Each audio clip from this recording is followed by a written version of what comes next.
Сәлем балалар, 3 сынып қазақ тілі 2 сабақ тіл және сөйлеу. Бейне жазбаға назар аударып, сөйлеу мәнері кімге тиесілі екенін анықта. Алматы уақыты 9 сағат 15 минут. Ол бізде дикторларға, иә?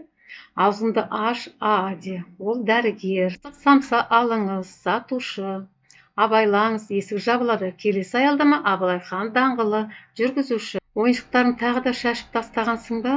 Ол бізде мама, ана, иә? Немесе әке, немесе үлкен әпкелері. Бүгінгі өтетін тақырыбымыз етістік, яғни ұстаз екен. 7-ші жаттығу, мәтінді тиісті дауыс ырғағымен оқисыңдар балалар өздерің. Біз сұрақтарға жауап береміз. Хат сөйлеудің қай түріне жатады? Хат сөйлеудің жазбаша түріне жатады.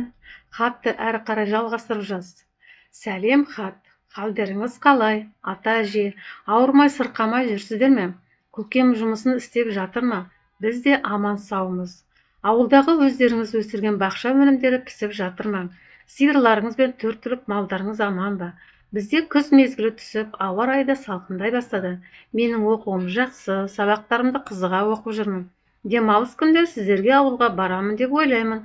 Аман сау болыңыздар. Немереңіз Самат. 8-ші жаттығу, мәтінді оқып, сөйлеудің қай түріне қолданасың? Яғни мәтінді тағы да өздерің оқып аласыңдар балалар.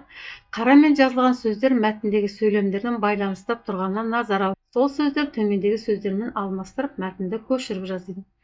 Мәтінді оқығанда жазбаша сөйлеу түрі қолданылады, өйткені бұл кітаптан алынған жазба мәтін. Алматы қаласынан 70 шақырым жерде Таңбалы тас деген жер бар.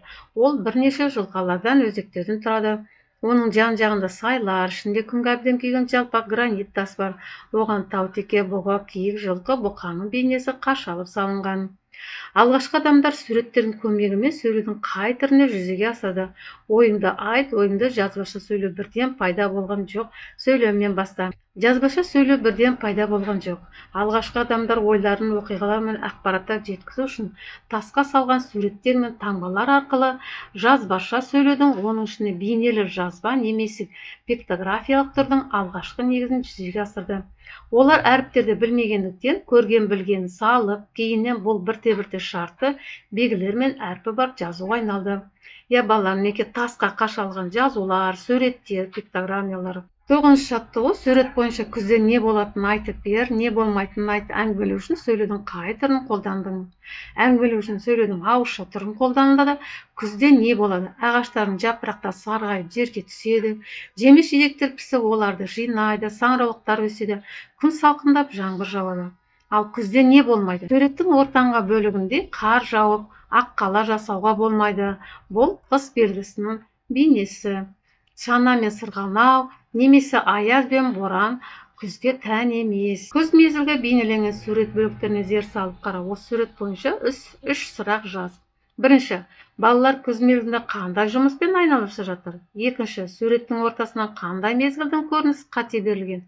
Үшінші, күзде ағаш жапырақтар мен табиғатта қандай өзгерістер болады? 10-шы жаттығу, жұмбақты оқып, шешуін суреттердің көмегімен тауып көріңдер. Сөзі дана, үні жоқ, сөйлемейді, тілі жоқ. Қолыңа алсаң шешен, ақылы асқан көсем. Суретте берілген бар ешқайсысы сәйкес келмейді. Жұмбақтың сөзіне қарай біз оны кітап дедік. Яғни кітаптың үні жоқ, тілі жоқ, бірақ ішінде ақыл ой, дана сөздер жазылған. Және қолға алғанда айтар ақылы өте шешен, көсем секілді. Тест сұрақтары, балалар өздерің осы 4 сұраққа жауап бересіңдер, және өздеріңді бір-бірімен тексеріңдер. Сабақ аяқталды.